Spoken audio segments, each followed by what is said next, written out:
Mula Sumulong Park hanggang Inares Center, napuno ang kalsada ng makukulay na costume at maingay na musika ng street dance competition.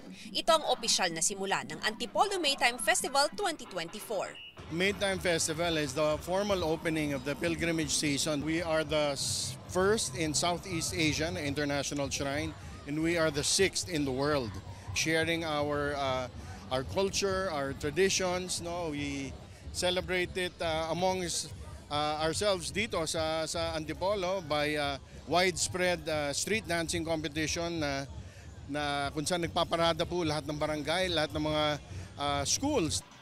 Nagsimula ito sa Sumaka Festival o selebrasyon ng mga sikat na produkto ng Antipolo na suman, mangga at kasoy.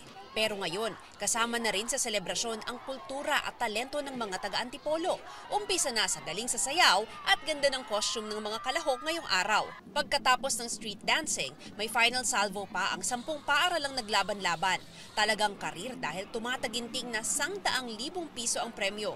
Iprinesenta rin ang 10 festival queens.